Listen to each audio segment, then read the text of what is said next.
नमस्कार, मैं हूं श्वेता झा और आप देख रहे हैं आज तक। बड़ी खबर आपको बता दें, कोरोना ने फिर से देश को डरा दिया है। जी हां, और अब सवाल उठने लगे हैं कि क्या वायरस वापसी कर रहा है, क्या वायरस की फिर से वापसी हो रही है, क्योंकि जिस तरह से महाराष्ट्र में, दिल्ली में और देश के अन्य दूसरे कई राज्यों में केस बढ़ रहे हैं, वो हालात की गंभीरता का इशारा कर रहे हैं। दिल्ली में पिछले 24 घंटे में कोरोना से 3 लोगों की मौत हो गई है। आपको बता दें कि अब इस पूरे मसले को लेकर के प्रधानमंत्री नरेंद्र मोदी फिर से मुख्यमंत्रियों के साथ बैठक करने जा रहे हैं।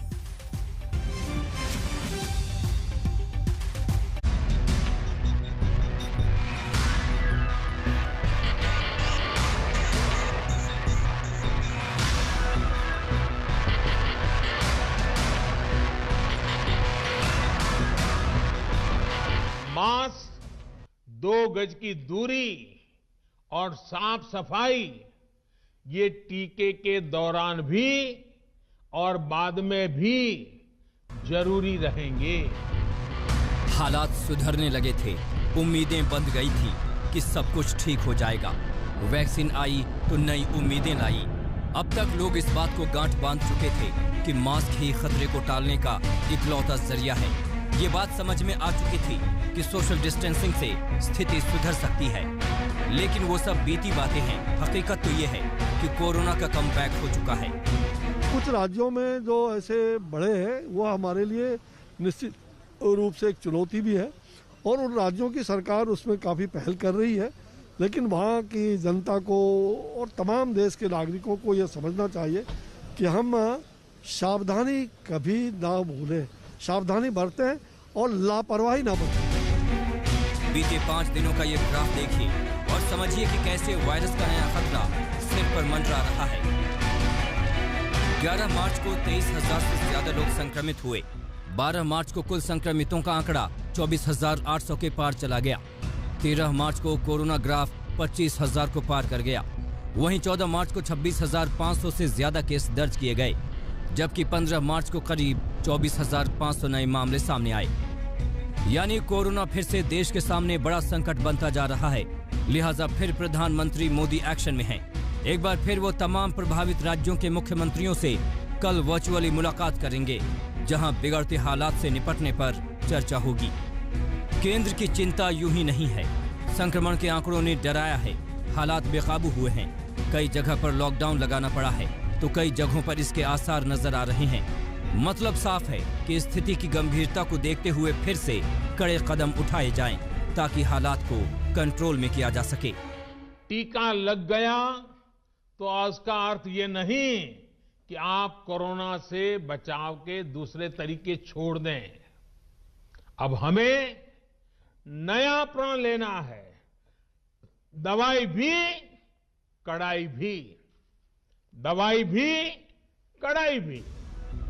प्रधानमंत्री कई बार अपील कर चुके हैं। विशेषज्ञ डॉक्टर लगातार लोगों से एहतियात बरतने की गुजारिश कर रहे हैं, फिर भी लोग मान नहीं रहे।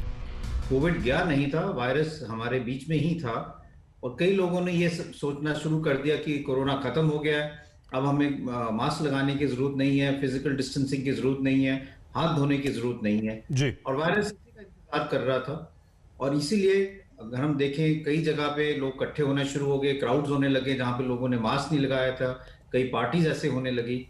तो अगर उन ऐसी स्थिति में किसी एक व्यक्ति को भी कोविड हो तो वो बहुत सारे लोगों को एकदम इन्फेक्शन फैला सकता है और एकदम जो है केसेस बढ़ सकते हैं और ये हमने कई राज्यों में देखा भी कि केसेस एकदम बढ़ गए हैं।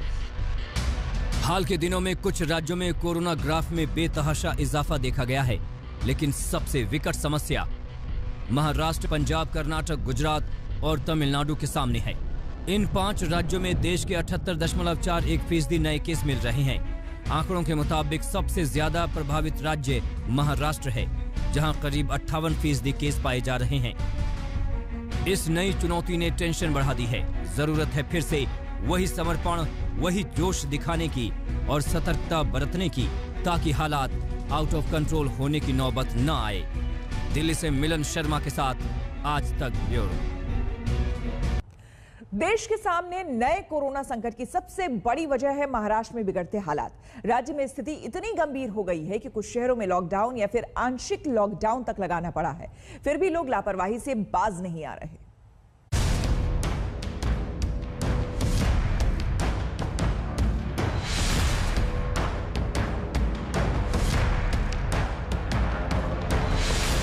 दो गज की दूरी और मास्क है जरूरी,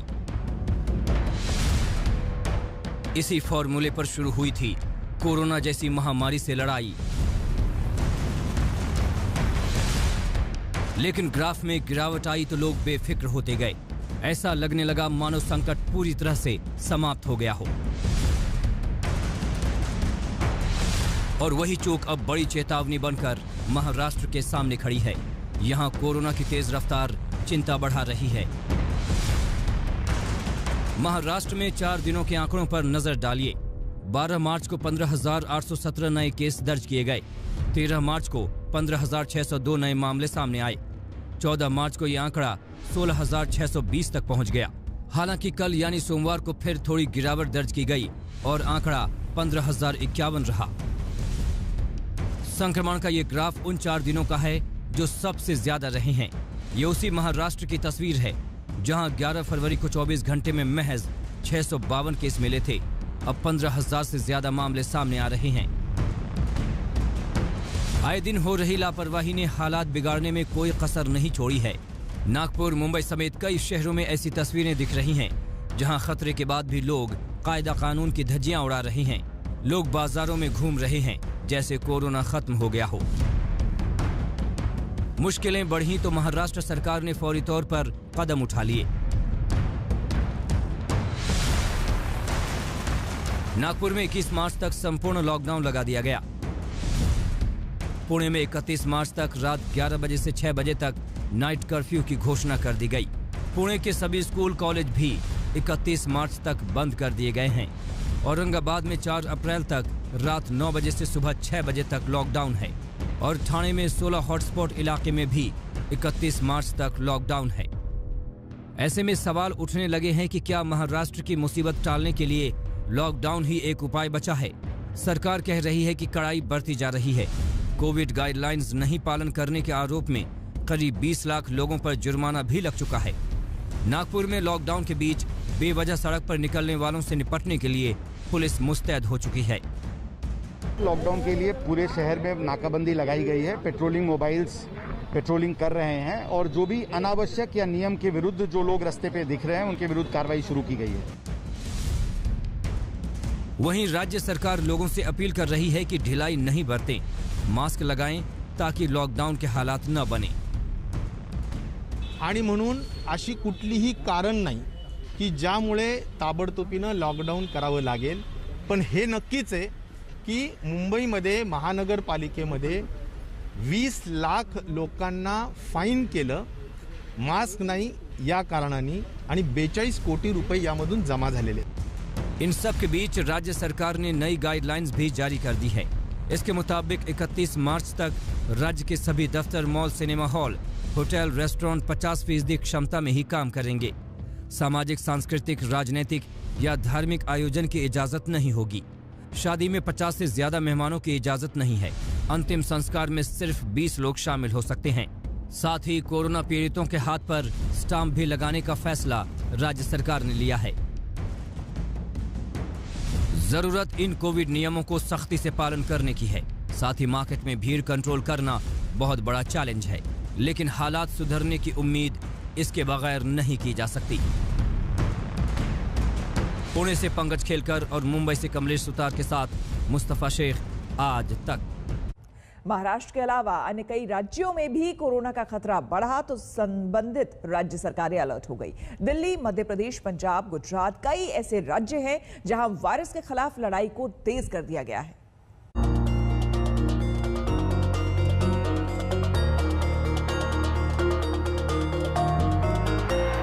अहमदाबाद के नरेंद्र मोदी स्टेडियम में इंग्लैंड के साथ पहले 2 T20 मैच का रोमांच गजब था। मैच को देखने के लिए उतने ही क्रिकेट प्रेमी भी स्टेडियम पहुंचे थे। लेकिन आज जब इंग्लैंड के साथ तीसरा मैच होगा तो तस्वीरें बदली सी होंगी। स्टेडियम में क्रिकेट प्रेमियों की एंट्री नहीं होगी, यानी मैच के दौरान दर्शक दीर्घा खाली रहेगी। बीसीसीआई का यह फैसला पांव पसारते कोरोना को देखते हुए है, जो आज के मैच के अलावा अन्य 2 T20 मैचों पर भी लागू होंगे। गुजरात में कोरोना के आंकड़ों में तेजी से इजाफा होने लगा है। कल राज्य में 24 घंटे में 890 मामले दर्ज किए गए। इसी खतरे को देखते हुए बगैर दर्शक मैच आयोजित करने का फैसला लिया गया है। कोरोना की वर्तमान परिस्थिति को ध्यान में रखते हुए गुजरात क्रिकेट एसोसिएशन मैनेजमेंट ने एक बड़ा निर्णय लिया है और आगामी 16 तारीख को, 18 तारीख को और 20 तारीख को जो मैच खेले जाने रही है वो बिना प्रेक्षकों के ही खेले जाएगी। गुजरात सहमा है तो दिल्ली भी डर गई है। रोजाना कोरोना के मरीजों की संख्या में इजाफा होता जा रहा है। सक्रिय मरीजों की संख्या भी तेजी से बढ़ी है। सोमवार को चौथे दिन राजधानी में संक्रमण का आंकड़ा 400 के नीचे आया। कल 24 घंटे में 368 नए मामले सामने आए। इसके साथ ही सक्रिय मरीजों की संख्या 2321 हो गई। आंकड़ों के लिहाज से देखें तो ये 19 जनवरी के बाद सबसे ज्यादा एक्टिव केस हैं।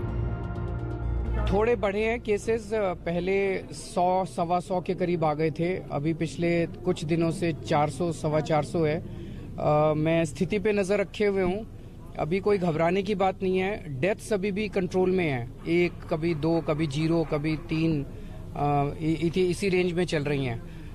मैं बस यही निवेदन करूंगा, अपील करूंगा सभी लोगों से कि जो लोग एलिजिबल हैं वो जल्दी जल्दी जाके वैक्सीनेशन लगवाएं। खौफ का आलम पंजाब में भी दिखने लगा है। वहां कैप्टन अमरिंदर सरकार ने एक बार फिर बोर्ड की परीक्षाओं को स्थगित कर दिया है। इस फैसले के मुताबिक 22 मार्च से शुरू होने वाली 12वीं की परीक्षाएं अब 20 अप्रैल से 24 मई तक चलेंगी, जबकि 9 अप्रैल से शुरू होने वाली 10वीं की परीक्षाएं अब 4 मई से होंगी। सरकार की कोशिश है कि पंजाब को इस संकट से उबारा जाए। इसके मद्देनजर राज्य सरकार ने 8 जिलों में रात 11 बजे से सुबह 5 बजे तक नाइट कर्फ्यू लगा दिए हैं। इंडोर कार्यक्रम में 100 और आउटडोर कार्यक्रम में 200 लोगों को रहने की ही इजाजत है। पंजाब में कल 1818 नए मामले दर्ज किए गए, जिसमें सबसे चिंताजनक हालत जालंधर की है। लुधियाना में भी संकट बरकरार है। मध्य प्रदेश में भी स्थिति गंभीर होती जा रही है। वहां कल 24 घंटे में 797 नए केस दर्ज किए गए। इस साल एक दिन में ये सबसे ज्यादा संक्रमण का आंकड़ा है। पिछली बार की तरह इस बार भी इंदौर में कोरोना ने दोबारा तेजी से पांव पसारना शुरू कर दिया है। भोपाल में तो धारा 144 लगा दी गई है, यानी धरना, प्रदर्शन, रैली, जुलूस या समारोह पर पूरी तरह प्रतिबंध लगाया गया है। 10:30 बजे के बाद किसी भी कार्यक्रम पर रोक लगा दी गई है। आज अगर मामले बढ़ रहे हैं तो ये भी लोगों को पता है, सरकारों को भी पता है कि ये लोगों के casual behaviour, Covid appropriate behaviour में लापरवाही करने के कारण बढ़ रहे हैं और उसी को थोड़ा सा और सख्ती से इम्प्लीमेंट कराने से सारी चीज़ों के अंदर बेहतरीन सुधार हो सकता है। लापरवाही से मुश्किल बढ़ी है, वहीं दूसरी ओर इससे निपटने के लिए हिंदुस्तान ने कमर कस ली है। अब देश में वैक्सीनेशन का आंकड़ा 3 करोड़ को पार करने वाला है। अहमदाबाद से गोपी घांगर और भोपाल से रवीश पाल सिंह के साथ सत्येंद्र चौहान, चंडीगढ़ आज तक। में कल जमकर हंगामा हुआ। वहां एक सभासद ने बोर्ड बैठक के दौरान ही खुद पर तेल छिड़ककर आत्मदाह की कोशिश की। तस्वीरों में आप देख सकते हैं। हालांकि अन्य सभासदों ने वक्त रहते उसे रोक लिया, लेकिन काफी देर तक सरधना नगर पालिका में हंगामा चलता रहा। सभासद का आरोप था कि उनके वार्ड की अनदेखी की जा रही है और इसलिए उन्होंने आत्मदाह की कोशिश की।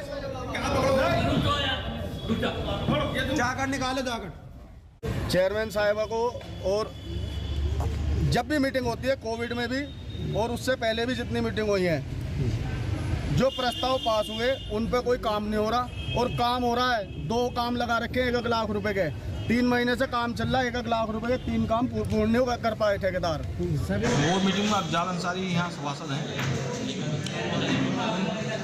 उनके द्वारा कुछ प्रश्न उठाया गया था, उसको सेटिस्फैक्टरी आंसर भी दे दिया गया था और जो है, लेकिन उन्होंने यहाँ तो पेट्रोल और डीजल की कोई बोतल लेकर आए थे साथ में, उसको डालने का प्रयास किया, उनको रोक दिया गया।